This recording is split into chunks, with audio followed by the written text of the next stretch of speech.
سابق سفیر ملیحہ لودھی صاحبہ نے ہمیں جوائن کیا. ملیحہ صاحبہ بہت شکریہ آپ نے ہمیں وقت دیا. سب سے پہلا سوال یہی کہ حماس کے سربراہ اسماعیل ہانیہ کے بعد حزب اللہ کے سربراہ حسن نصر اللہ کی شہادت ہوئی ہے.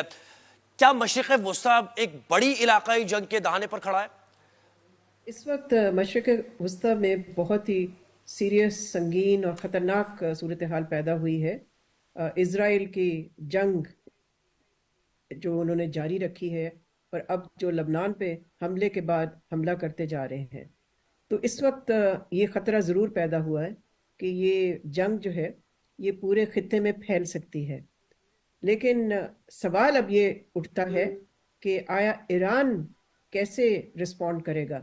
اس لیے کہ ظاہر ہے حسن نصر اللہ کی شہادت کے بعد حزب اللہ جو ہے، جو سب سے قریبی ایلائے ہے ایران کا، اس پہ پریشر بڑھ گیا ہے. حملے بلکہ جاری ہیں اسرائیل کے.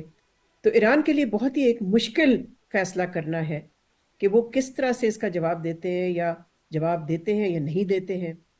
تو جیسے کہ آپ نے کہا کہ پہلے حماس کے لیڈر کا شہید ہونا، اور وہ بھی ایران کی سرزمین پہ، اس وقت ایران نے کہا کہ ہم جواب ضرور دیں گے، مگر ہم خود ڈیسائیڈ کریں گے ٹائمنگ اور کس قسم کا جواب ہوگا. تو اس کے بعد انہوں نے ریسٹرینٹ دکھایا، یعنی کہ انہوں نے کوئی جوابی کارروائی نہیں کی. تو اب ظاہر ہے پریشر تو بہت بڑھ گیا ہے ایران پہ.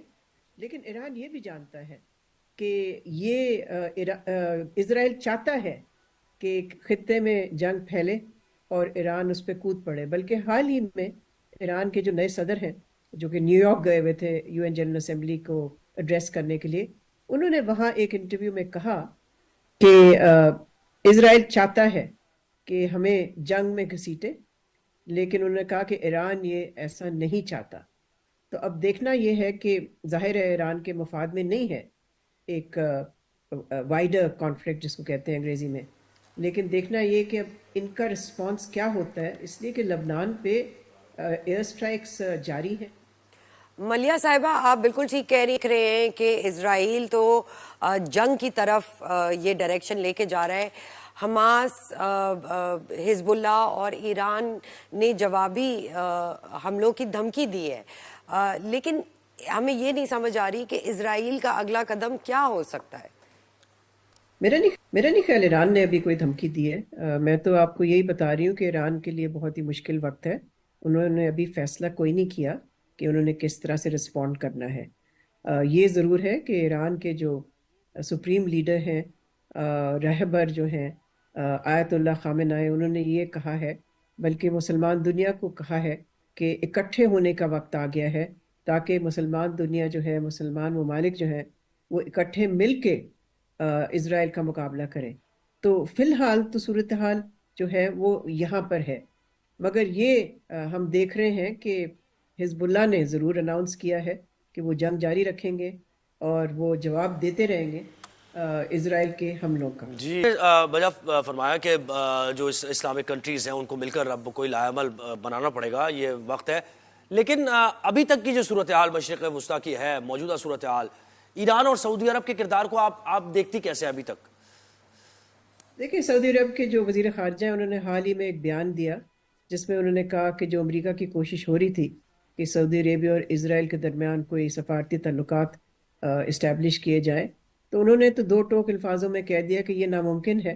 جب تک کہ اسرائیل ایک آزاد فلسطینی ریاست جو کہ جغرافکلی کنٹیگوس ہو، وہ اسٹیبلش نہیں ہوتی، تب تک اس طرح کے کوئی ریلیشن شپ یا لنکس یا تعلقات نہیں بنیں گے اسرائیل کے ساتھ.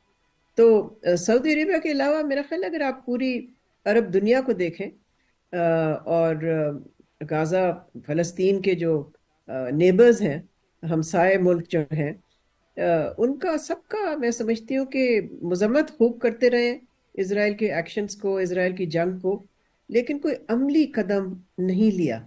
بلکہ پوری مسلمان دنیا، یعنی کہ جو گورنمنٹس ہیں، دنیا تو نہیں کہنا چاہیے اس لیے کہ مسلمان پبلک تو ذمہ دار نہیں ہے، لیکن جو گورنمنٹس ہیں، میں سمجھتی ہوں ان کی طرف سے وہ ریاکشن، رد عمل نہیں آیا جس کی توقع کی جا رہی تھی